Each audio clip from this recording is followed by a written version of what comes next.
The Baby Party by F. Scott Fitzgerald. When John Andros felt old, he found solace in the thought of life continuing through his child. The dark trumpets of oblivion were less loud at the patter of his child's feet or at the sound of his child's voice babbling mad non sequiturs to him over the telephone. The latter incident occurred every afternoon at 3 when his wife called the office from the country, and he came to look forward to it as one of the vivid minutes of his day. He was not physically old, but his life had been a series of struggles up a series of rugged hills, and here at 38, having won his battles against ill health and poverty, he cherished less than the usual number of illusions. Even his feeling about his little girl was qualified. She had interrupted his rather intense love affair with his wife, and she was the reason for their living in a suburban town, where they paid for country air with endless servant troubles and the weary merry-go-round of the commuting train. It was little Ede as a definite piece of youth that chiefly interested him. He liked to take her on his lap and examine minutely her fragrant, downy scalp and her eyes with their irises of morning blue. Having paid this homage, John was content that the nurse should take her away. After 10 minutes, the very vitality of the child irritated him. He was inclined to lose his temper when things were broken, and one Sunday afternoon when she had disrupted a bridge game by permanently hiding up the ace of spades, he had made a scene that had reduced his wife to tears. This was absurd, and John was ashamed of himself. It was inevitable that such things would happen, and it was impossible that little Ede should spend all her indoor hours in the nursery upstairs when she was becoming, as her mother said, more nearly a real person every day. She was 2.5, and this afternoon, for instance, she was going to a baby party. Grown-up Edith, her mother, had telephoned the information to the office, and little Ede had confirmed the business by shouting, "I am going to a pantry," into John's unsuspecting left ear. "Drop in at the Marquis when you get home, won't you, dear?" resumed her mother. "It'll be funny. Ede's going to be all dressed up in her new pink dress." The conversation terminated abruptly with a squawk which indicated that the telephone had been pulled violently to the floor. John laughed and decided to get an early train out. The prospect of a baby party in someone else's house amused him. What a peach of a mess, he thought humorously. A dozen mothers, and each one looking at nothing but her own child. All the babies breaking things and grabbing at the cake, and each mama going home thinking about the subtle superiority of her own child to every other child there. He was in a good humor today. All the things in his life were going better than they had ever gone before. When he got off the train at his station, he shook his head at an importunate taxi man and began to walk up the long hill toward his house through the crisp December twilight. It was only 6 o'clock, but the moon was out, shining with proud brilliance on the thin sugary snow that lay over the lawns. As he walked along, drawing his lungs full of cold air, his happiness increased, and the idea of a baby party appealed to him more and more. He began to wonder how Ede compared to other children of her own age, and if the pink dress she was to wear was something radical and mature. Increasing his gait, he came in sight of his own house, where the lights of a defunct Christmas tree still blossomed in the window, but he continued on past the walk. The party was at the Marquis next door. As he mounted the brick step and rang the bell, he became aware of voices inside, and he was glad he was not too late. Then he raised his head and listened. The voices were not children's voices, but they were loud and pitched high with anger. There were at least 3 of them in one, which rose as he listened to a hysterical sob he recognized immediately as his wife's. "There's been some trouble," he thought quickly. Trying the door, he found it unlocked and pushed it open. The baby party began at 4:30, but Edith Andros, calculating shrewdly that the new dress would stand out more sensationally against vestments already rumpled, planned the arrival of herself and little Ede for 5. When they appeared, it was already a flourishing affair.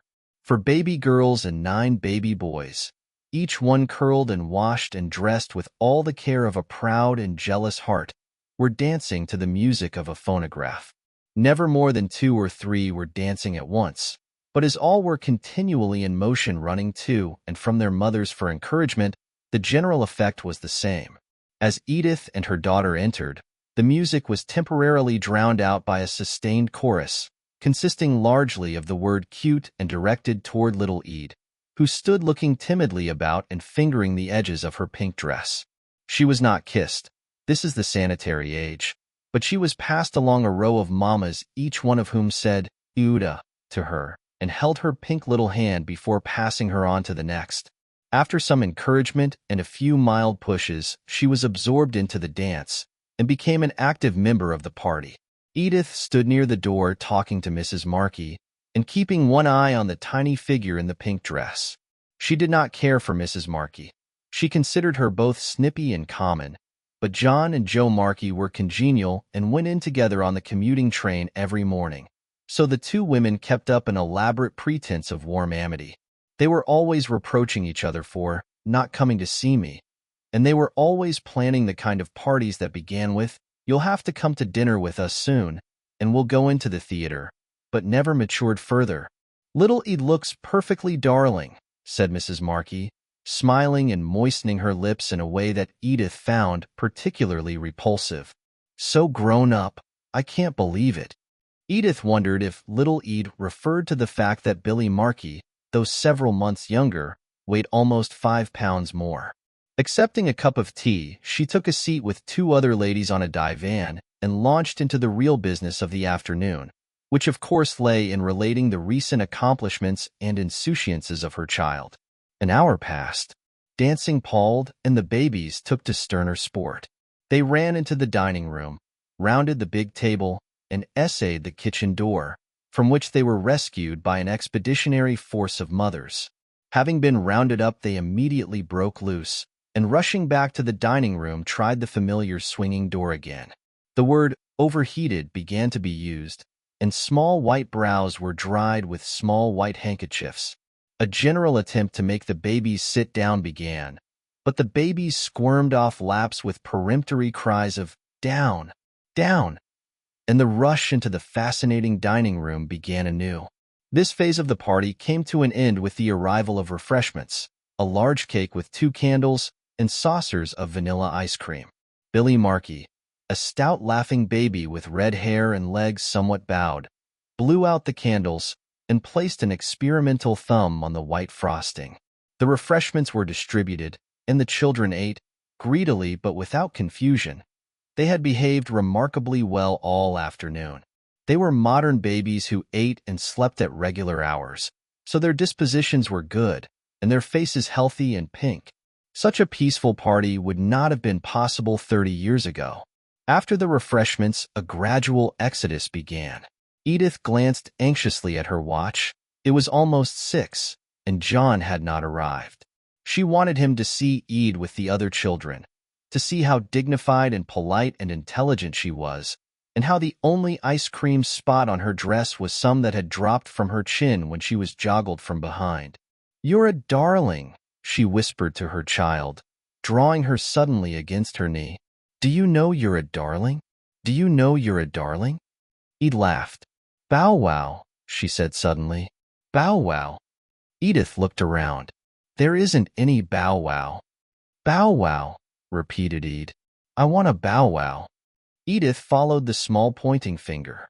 "That isn't a bow wow, dearest. That's a teddy bear." "Bear?" "Yes, that's a teddy bear, and it belongs to Billy Markey." "You don't want Billy Markey's teddy bear, do you?" He did want it. She broke away from her mother and approached Billy Markey, who held the toy closely in his arms. Ede stood regarding him with inscrutable eyes, and Billy laughed. Grown-up Edith looked at her watch again, this time impatiently. The party had dwindled until, besides Ede and Billy, there were only 2 babies remaining, and one of the 2 remained only by virtue of having hidden himself under the dining room table. It was selfish of John not to come. It showed so little pride in the child. Other fathers had come, 6 of them, to call for their wives, and they had stayed for a while and looked on. There was a sudden wail. Ede had obtained Billy's teddy bear by pulling it forcibly from his arms, and on Billy's attempt to recover it, she had pushed him casually to the floor. "Why, Ede!" cried her mother, repressing an inclination to laugh. Joe Markey, a handsome, broad-shouldered man of 35, picked up his son and set him on his feet. "You're a fine fellow," he said jovially. "Let a girl knock you over. You're a fine fellow." Did he bump his head? Mrs. Markey returned anxiously from bowing the next to last remaining mother out the door. "No, exclaimed Markey. "He bumped something else, didn't you, Billy? He bumped something else." Billy had so far forgotten the bump that he was already making an attempt to recover his property. He seized a leg of the bear which projected from Ede's enveloping arms and tugged at it, but without success. "No," said Ede emphatically. Suddenly, encouraged by the success of her former half-accidental maneuver, Ede dropped the teddy bear, placed her hands on Billy's shoulders, and pushed him backward off his feet. This time he landed less harmlessly. His head hit the bare floor just off the rug with a dull, hollow sound, whereupon he drew in his breath and delivered an agonized yell. Immediately the room was in confusion. With an exclamation, Markey hurried to his son, but his wife was first to reach the injured baby and catch him up into her arms. "Oh, Billy," she cried. "What a terrible bump. She ought to be spanked." Edith, who had rushed immediately to her daughter, heard this remark, and her lips came sharply together. "Why, Ede," she whispered perfunctorily, "you bad girl." Ede put back her little head suddenly and laughed. It was a loud laugh, a triumphant laugh with victory in it and challenge and contempt. Unfortunately, it was also an infectious laugh. Before her mother realized the delicacy of the situation, she too had laughed, an audible, distinct laugh not unlike the baby's and partaking of the same overtones. Then, as suddenly, she stopped. Mrs. Markey's face had grown red with anger, and Markey, who had been feeling the back of the baby's head with one finger, looked at her, frowning. "It's swollen already," he said with a note of reproof in his voice. "I'll get some witch hazel." But Mrs. Markey had lost her temper. "I don't see anything funny about a child being hurt," she said in a trembling voice. Little Ede, meanwhile, had been looking at her mother curiously. She noted that her own laugh had produced her mother's, and she wondered if the same cause would always produce the same effect. So she chose this moment to throw back her head and laugh again. To her mother, the additional mirth added the final touch of hysteria to the situation. Pressing her handkerchief to her mouth, she giggled irrepressibly. It was more than nervousness. She felt that in a peculiar way she was laughing with her child. They were laughing together. It was in a way a defiance, those two against the world. While Markey rushed upstairs to the bathroom for ointment, his wife was walking up and down, rocking the yelling boy in her arms. "Please go home," she broke out suddenly. "The child's badly hurt, and if you haven't the decency to be quiet, you'd better go home." "Very well," said Edith, her own temper rising. "I've never seen anyone make such a mountain out of." "Get out!" cried Mrs. Markey frantically. "There's the door. Get out. I never want to see you in our house again. You or your brat either." Edith had taken her daughter's hand and was moving quickly toward the door, but at this remark she stopped and turned around, her face contracting with indignation. "Don't you dare call her that." Mrs. Markey did not answer but continued walking up and down, muttering to herself and to Billy in an inaudible voice. Edith began to cry. "I will get out," she sobbed. "I've never heard anybody so rude and common in my life. I'm glad your baby did get pushed down. He's nothing but a fat little fool anyhow." Joe Markey reached the foot of the stairs just in time to hear this remark. "Why, Mrs. Andros," he said sharply, "can't you see the child's hurt? You really ought to control yourself." "Control myself," exclaimed Edith brokenly. "You better ask her to control herself. I've never heard anybody so common in my life. She's insulting me." Mrs. Markey was now livid with rage. "Did you hear what she said, Joe? I wish you'd put her out. If she won't go, just take her by the shoulders and put her out." "Don't you dare touch me," cried Edith. "I'm going just as quick as I can find my coat." Blind with tears, she took a step toward the hall. It was just at this moment that the door opened and John Andros walked anxiously in. "John!" cried Edith, and fled to him wildly. What's the matter? Why, what's the matter? They're putting me out, she wailed, collapsing against him. He just started to take me by the shoulders and put me out. I want my coat. That's not true, objected Marky hurriedly. Nobody's going to put you out. He turned to John. Nobody's going to put her out, he repeated. What do you mean put her out? Demanded John abruptly. What's all this talk, anyhow? Oh, let's go, cried Edith. I want to go. They're so common, John. Look here. Marky's face darkened. You've said that about enough. You're acting sort of crazy. They called Ed a brat. For the second time that afternoon, little Ed expressed emotion at an inopportune moment. Confused and frightened at the shouting voices, she began to cry, and her tears had the effect of conveying that she felt the insult in her heart. What's the idea of this? Broke out John. Do you insult your guests in your own house? It seems to me it's your wife that's done the insulting, answered Marky crisply. In fact, your baby there started all the trouble. John gave a contemptuous snort. Are you calling names at a little baby? He inquired. That's a fine manly business. Don't talk to him, John, insisted Edith. Find my coat. You must be in a bad way, went on John angrily. If you have to take out your temper on a helpless little baby. I never heard anything so damn twisted in my life, shouted Marky. If that wife of yours would shut her mouth for a minute. Wait a minute. You're not talking to a woman and child now. There was an incidental interruption. Edith had been fumbling on a chair for her coat, and Mrs. Marky had been watching her with hot, angry eyes. Suddenly, she laid Billy down on the sofa, where he immediately stopped crying and pulled himself upright, and coming into the hall, she quickly found Edith's coat and handed it to her without a word. Then she went back to the sofa, picked up Billy, and rocking him in her arms looked again at Edith with hot, angry eyes. The interruption had taken less than half a minute.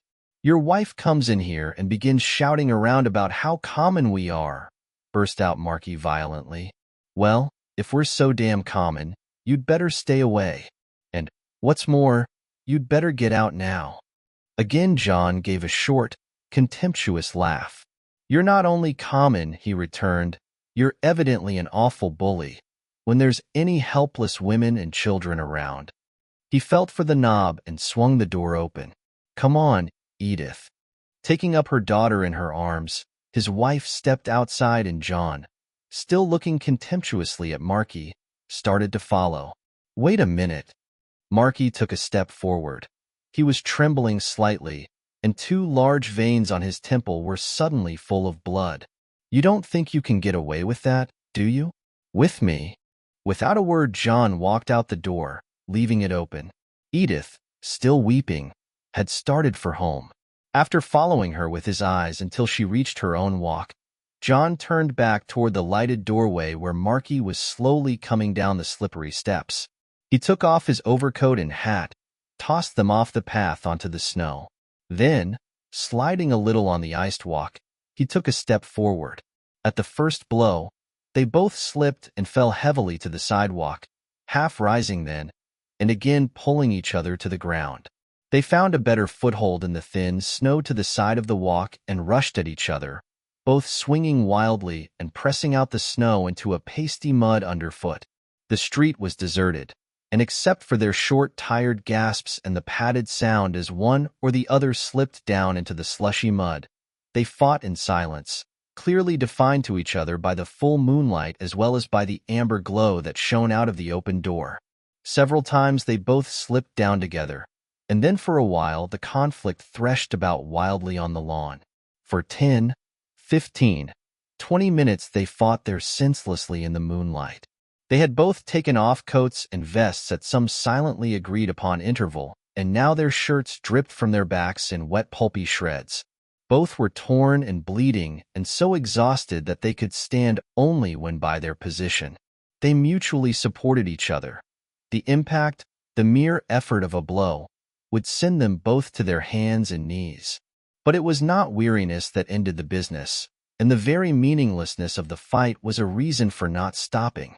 They stopped because once when they were straining at each other on the ground, they heard a man's footsteps coming along the sidewalk.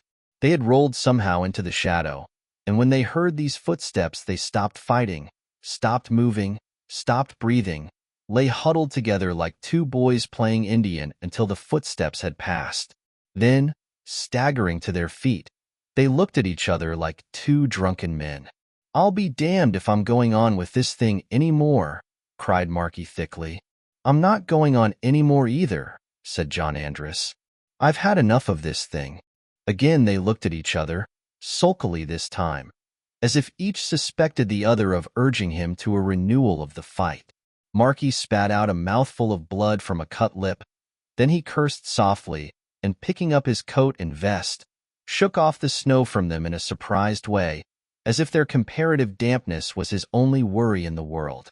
"Want to come in and wash up?" he asked suddenly. "No, thanks," said John. "I ought to be going home. My wife will be worried." He too picked up his coat and vest, and then his overcoat and hat. Soaking wet and dripping with perspiration, it seemed absurd that less than half an hour ago he had been wearing all these clothes. "Well, good night," he said hesitantly. Suddenly they both walked toward each other and shook hands. It was no perfunctory handshake. John Andros's arm went around Marky's shoulder, and he patted him softly on the back for a little while. "No harm done," he said brokenly. "No, you?" "No, no harm done." "Well," said John Andros after a minute, "I guess I'll say good night." "Good night." Limping slightly, and with his clothes over his arm, John Andros turned away. The moonlight was still bright as he left the dark patch of trampled ground and walked over the intervening lawn. Down at the station, half a mile away, he could hear the rumble of the 7 o'clock train. "But you must have been crazy," cried Edith brokenly. "I thought you were going to fix it all up there and shake hands. That's why I went away." "Did you want us to fix it up?" "Of course not. I never want to see them again. But I thought of course that was what you were going to do." She was touching the bruises on his neck and back with iodine as he sat placidly in a hot bath. "I'm going to get the doctor," she said insistently. "You may be hurt internally." He shook his head. "Not a chance," he answered. "I don't want this to get all over town. I don't understand yet how it all happened." "Neither do I." He smiled grimly. "I guess these baby parties are pretty rough affairs." "Well, one thing," suggested Edith hopefully. "I'm certainly glad we have beefsteak in the house for tomorrow's dinner." "Why?" "For your eye, of course. Do you know I came within an ace of ordering veal? Wasn't that the luckiest thing?" Half an hour later, dressed except that his neck would accommodate no collar, John moved his limbs experimentally before the glass. "I believe I'll get myself in better shape," he said thoughtfully. "I must be getting old." "You mean so that next time you can beat him?" "I did beat him," he announced. "At least, I beat him as much as he beat me. And there isn't going to be any next time. Don't you go calling people common anymore. If you get in any trouble, you just take your coat and go home. Understand?" "Yes, dear," she said meekly. "I was very foolish and now I understand." Out in the hall, he paused abruptly by the baby's door. "Is she asleep?" "Sound asleep. But you can go in and peek at her, just to say good night." They tiptoed in and bent together over the bed. Little Ede, her cheeks flushed with health, her pink hands clasped tight together, was sleeping soundly in the cool, dark room. John reached over the railing of the bed and passed his hand lightly over the silken hair. "She's asleep," he murmured in a puzzled way. "Naturally, after such an afternoon." "Ms. Andros," the colored maid's stage whisper floated in from the hall. "Mr. and Ms. Marky downstairs and want to see you." "Mr. Marky, he's all cut up in pieces, ma'am. His face looked like a roast beef. And Ms. Marky, she pair mighty mad." "Why, what incomparable nerve!" exclaimed Edith. "Just tell them we're not home. I wouldn't go down for anything in the world." "You most certainly will." John's voice was hard and set. "What?"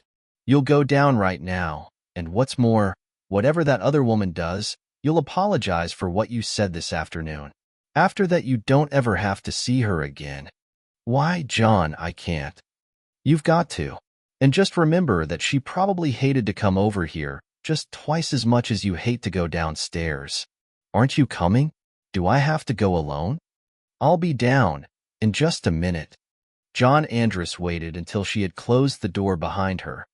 Then he reached over into the bed and, picking up his daughter, blankets and all, sat down in the rocking chair, holding her tightly in his arms.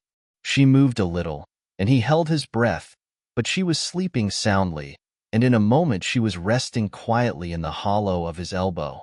Slowly he bent his head until his cheek was against her bright hair. "Dear little girl," he whispered. "Dear little girl, dear little girl." John Andros knew at length what it was he had fought for so savagely that evening. He had it now, he possessed it forever, and for some time he sat there rocking very slowly to and fro in the darkness.